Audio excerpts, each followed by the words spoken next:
Welcome back to the channel, everyone. This week, we are going back to visit our friendly neighborhood Spider-Man and one of his most dangerous, some say ultimate foe, Dr. Otto Octavius, aka Doctor Octopus. We're going to look at his first appearance and dive into his background and origin story. To do this, we need to look at two separate comics published nearly 30 years apart. The first is The Amazing Spider-Man issue number 3 from July of 1963, and the second is Spider-Man Unlimited issue number 3 from November 1993. Each will fill in the gaps as to who Dr. Otto Octavius is and why he does what he does. But before I do, remember to like, subscribe, comment, and share this video out. It really helps out the channel each and every week. Now, let's get into it. Issue number 3 of The Amazing Spider-Man featured a cover of our favorite wall crawler being held up and restrained by a mysterious figure with 4 metal arms attached to his torso, and exclaiming his name to be Doctor Octopus. We begin in the middle of the night, a lonely warehouse, and 3 thieves trying to haul off with a safe, but they are interrupted with the image that startles them all. It is that of Spider-Man. Panicked, the thieves begin to run. Spider-Man himself glides down from the rooftop and makes quick work of all 3 thugs, while also doling out his usual wit and banter. After webbing up the criminals and waiting for the police to arrive, Spider-Man thinks to himself that he's run out of enemies and no one can match his power, and that he almost wishes for an opponent who can give him a real run for his money. Be careful what you wish for, Spider-Man, because at that very same moment, across town at the U.S. Atomic Research Center, Dr. Otto Octavius is donning his special metal arms and torso that allows him to perform research safe from radiation harm. He is the utmost brilliant atomic researcher in the country. His real name, Otto Gunther Octavius, known to his fellow employees as Doctor Octopus. Normally, these metal arms help create a safe environment for the doctor to work, making radiation his servant, not his fear. But tonight, something is not right. Something is off. The radiation meter for the laboratory is flashing red. The other employees see this and sound the alarm before the system blows up, but the warning is given too late. Radiation floods the room where Dr. Octavius is working, permeating every part of his body, but he's still alive and pulled from the wreckage. The doctors report that there is brain damage, permanent brain damage, sustained by the good doctor, and strangely, his metal arms have now adhered to his body and cannot be removed. Days later, the doctor awakens. His first thoughts are to get back to his experiments. The hospital staff try to keep him in bed. They tell him that he cannot go back to work, but the brain-damaged atomic scientist sees this as jealousy, as an active obstruction to his work. Even the windows have bars on them, like a prison. But no one will hold Dr. Octopus against his will. No one. And just as that thought occurred to the doctor, as if through some sort of suggestion, his metal arms begin to move. They grasp and then rip the bars from the window with immeasurable strength. The doctor realizes that his arms obey his every command, as if they are now a part of him. His ego takes over and he now believes himself to be the supreme human being, both in strength and intelligence. With that, the doctor asks to see the director of the hospital and then takes him hostage. Meanwhile, at the office of J. Jonah Jameson, publisher of the Daily Bugle, JJ is frustrated that he cannot get a picture of the injured scientist from the radiation blast for his newspaper. But Peter Parker assures him that he can make it happen. Just per their arrangement, Jameson is not allowed to ask how Parker gets it done. Later on, Spider-Man arrives at the hospital to find that it's locked down. No one is allowed in.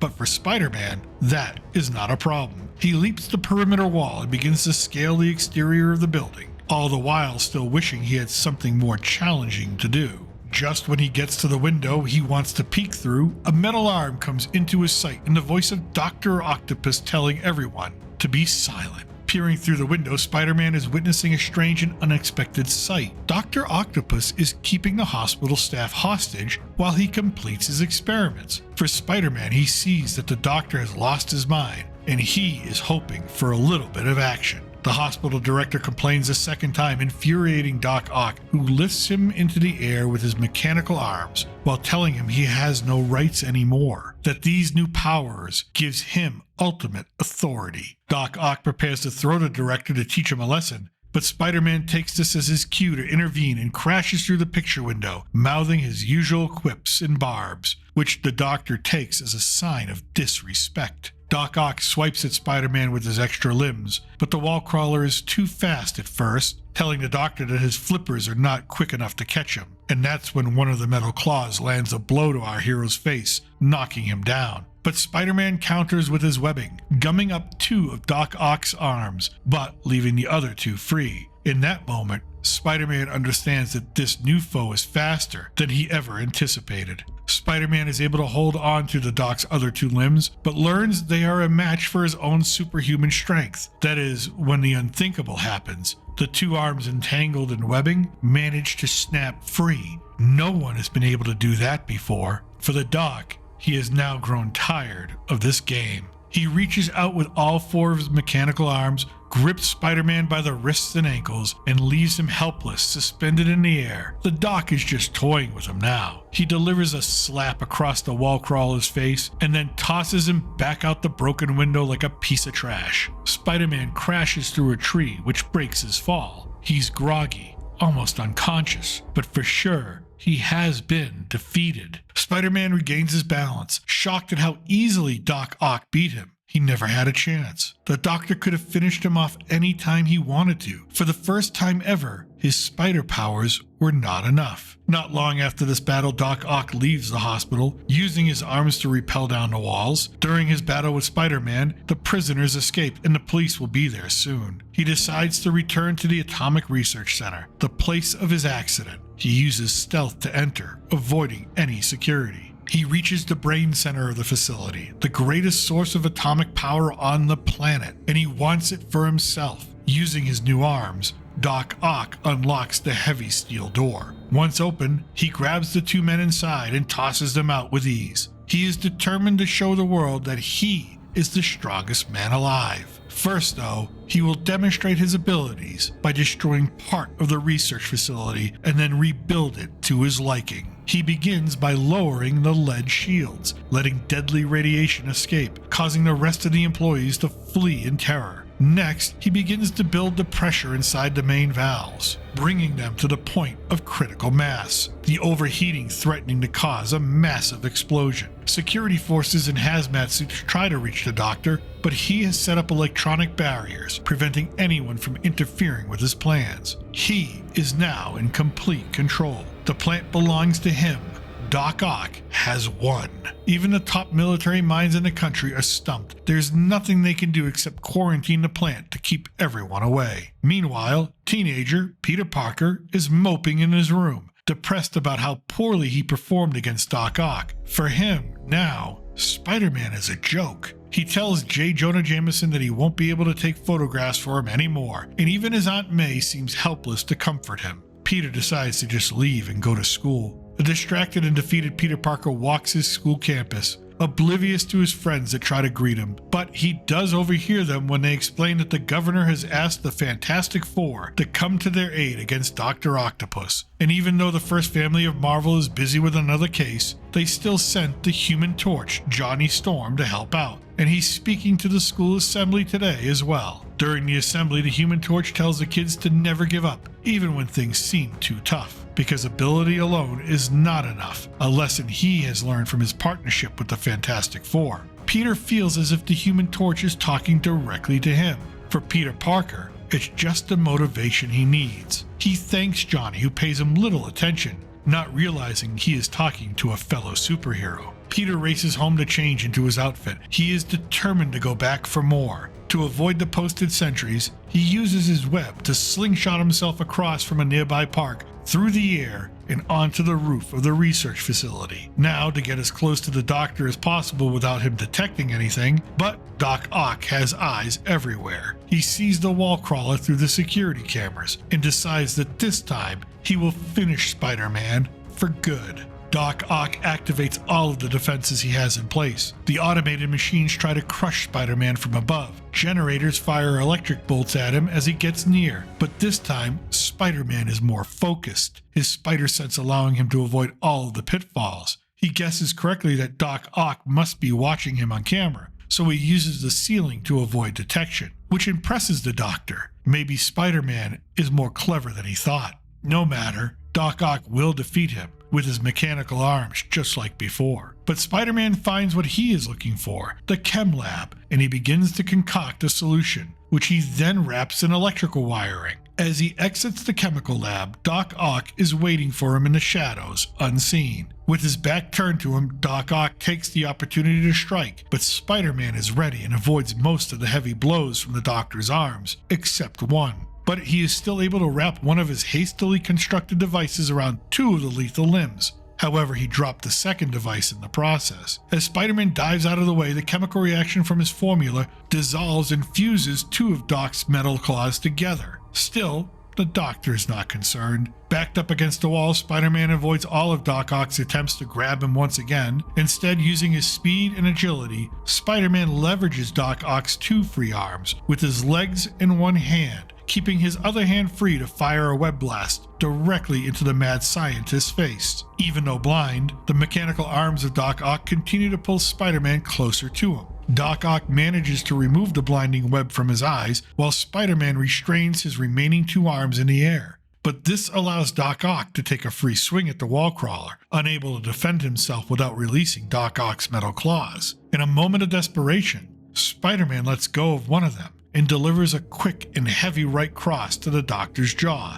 knocking him out. Amazed at his success, Spider-Man wraps the remaining mechanical limbs in thick webbing, while security forces outside make their way to the fight. When they enter, they find the sign of Spider-Man on the wall, and then as they continue the search, they find Doctor Octopus dangling in a cocoon of webbing, demanding they let him down. A note left around his neck, "From your friendly neighborhood Spider-Man." Minutes later, Spider-Man climbs the wall of a nearby hotel, his spider sense telling him that he's close to his destination. The Human Torch is speaking with a doctor who tells him that he's 100% healthy, which the Human Torch takes as a sign that he is ready to take on Doc Ock himself. And as he bellows the words, "Flame on," Spider-Man enters via the window to tell him to relax. Doc Ock is taken care of, and a lot of thanks belongs to him, which confuses the Human Torch. The next day, the Human Torch returns to Peter Parker's school for a full demonstration of his power, wishing Spider-Man was there too. Peter's classmates mouth off to Peter about not being a real man,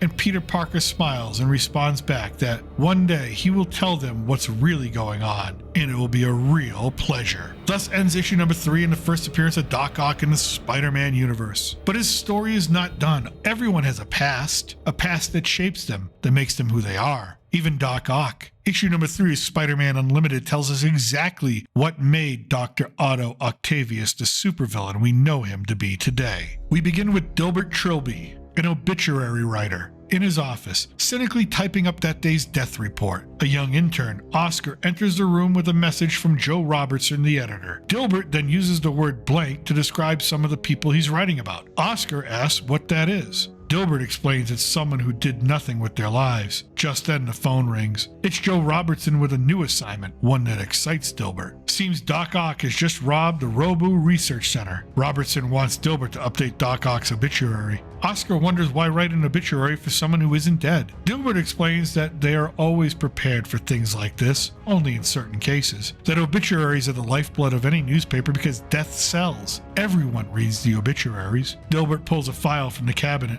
It is Doctor Octopus's and contains all the necessary background information to put his life into perspective. Dilbert tells Oscar that he's conducted extensive interviews over the years, former classmates, neighbors, friends, and family, and as he cracks open the file, he begins to read aloud, "Born Otto Gunther Octavius to Torbert and Mary." We flash back to an earlier time. We see a young Otto, chubby and weak, being a favorite target of bullies at school. He seems so helpless. We see Otto return home after being pummeled by those same bullies. His father, Torbert, a construction worker by trade, chastises him for letting others humiliate him so much. Wondering when his son is ever going to fight back, all young Otto can do is apologize. Torbert screams at his son for breaking his glasses again and that a man is measured by his strength and power. Mary, Otto's mother, begs her husband to stop, to understand that Otto is a thinker, not a fighter. Torbert calls Otto a wimp. Mary tells Torbert she should never have married him. Back to present day. Peter Parker is taking photos at Doc Ock's latest crime scene. Ben Urich, reporter, is told that the facility specializes in AIDS research. and that Doc Ock stole all of the most recent blood work. For Peter, he can't understand why or what that madman may be up to now. He decides to take a side trip before returning to the Bugle. Back with Dilbert, we learn that Otto was assigned president of the science club in high school, which caused many of the students to quit in protest. But he survived those tumultuous years. His father was killed in a construction accident during Otto's freshman year in college. Mary tells Otto that she expects better from him while standing over Torbert's grave. Mary got her wish when Otto graduated college at the top of his class. Meanwhile, Spider-Man has exhausted all of Doc Ock's old hiding places and former associates, and as he swings through the air, he wonders what Doc Ock's plan could be. Contaminate the city's blood supply? Blackmail? Or something worse? Finally, Spider-Man gets lucky. He comes across Smooth Eddie Rollins, a crook who helps other crooks plan their crimes by obtaining security codes and schedules and delivery routes. Although Eddie tries to run, the wall crawler is too quick and hoists Eddie into the air upside down. Eddie begs Spider-Man to let him down, to tell him what he wants. Spider-Man answers with a single word: Octopus. We rejoin Dilbert, who explains that Otto quickly established himself as a genius in atomic research and ended up working with the Atomic Research Center. This is where he creates his famed mechanical arms and meets fellow scientist Mary Alice. Back in present day, we meet Willard Jackson, delivery driver who has worked the same route for years. It's become boring, even if he is hauling radioactive materials day in and day out. But that boredom is quickly shattered with a metal arm crashing through his window. Doc Ock tells Willard that he is 2 minutes late according to the schedule he purchased. But Willard is lucky today because Spider-Man has managed to catch up with Doc Ock based on Eddie's information. He surprises the Doc, telling him if he wants radioactive isotopes, he really should have gone to Isotopes R Us. But Doc Ock is on a tight schedule and not in the mood for Spider-Man's jokes. He thrusts the metal arm through the roof of the truck, barely missing his longtime foe.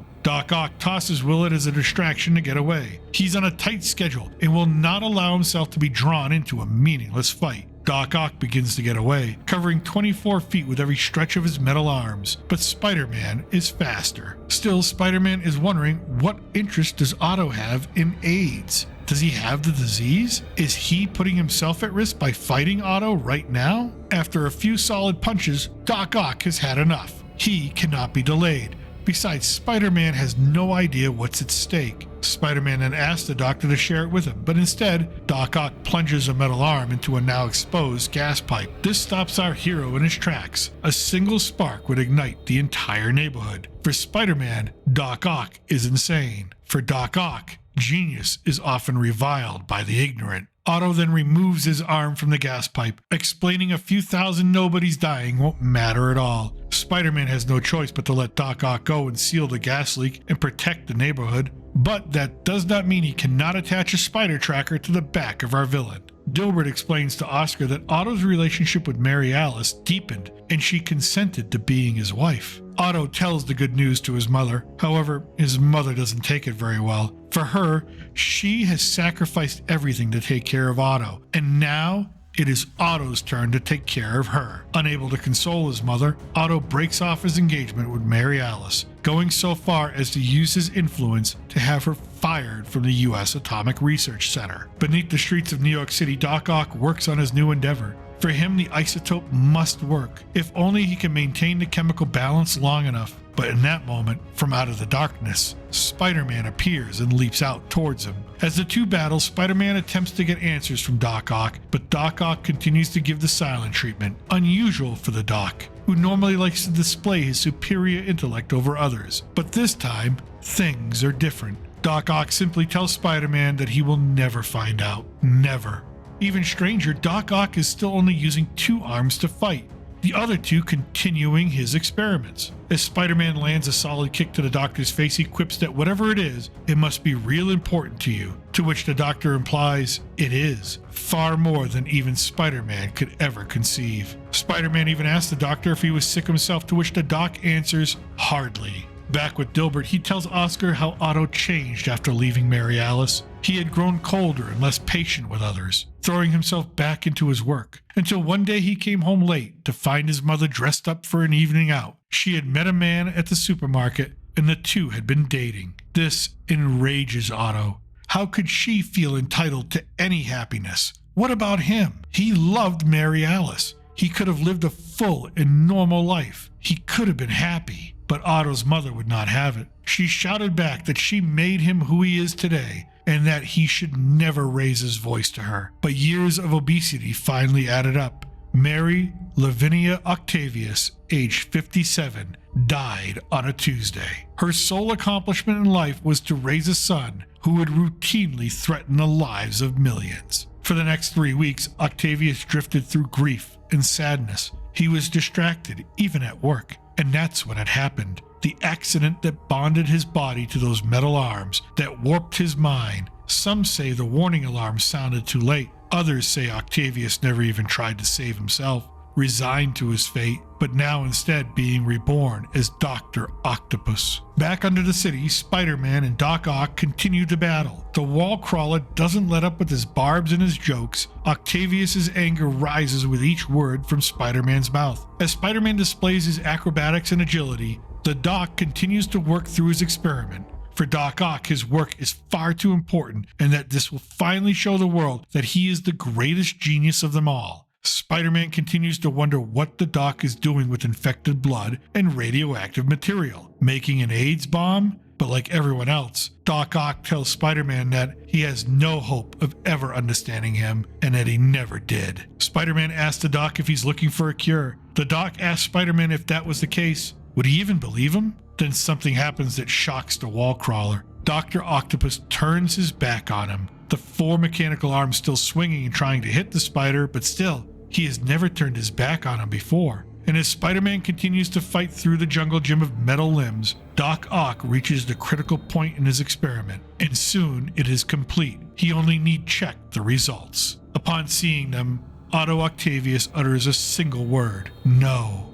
Suddenly, when his arms had Spider-Man cornered, they stopped and go limp. Spider-Man cannot believe his eyes. He has never seen Dr. Octopus in such a state. It's as if his smug arrogance just drained away. Doc Ock tells Spider-Man that his formula proved ineffective, that he had failed. Back at the Robo Research Lab, originally robbed that morning by Doc Ock, the lead doctor is told that one of their patients has gone into heart failure. And although doctors are working on her, it does not look good. Back under the city, the police have arrived to collect Dr. Octopus, who does not put up a fight and seems like a beaten, whipped man. Nothing like his reputation would have you believe. Even the cops can't believe what they're seeing. Spider-Man tells the lead officer that he does not know what the doctor was up to, but since it was Octavius involved, it must have been fiendish, right? Finally, back with Dilbert, they learn that Doc Ock will live, so the obituary is just money in the bank right now. Then, another message from Robertson. Another blank. A nobody has died and needs an obituary. A person Dilbert assumes won't be missed by anyone. The message reads, Mary Alice Burke died today at the Robo Research Center, a former nuclear scientist who was recently featured in our AIDS awareness series. Maybe there was always more to the Doctor than we previously thought. Thus ends our look at Dr. Otto Octavius, Doctor Octopus himself, and his first appearance and full backstory. Thank you for watching. If you need more comic book fun right away, click on the thumbnail at the end of this video for our look back at the 1990 reboot of Ghost Rider and issue number 1 of Ghost Rider Volume 3. A personal favorite of mine. Remember, I'm still your reluctant gringo from somewhere south of the border. Salud and a huevo.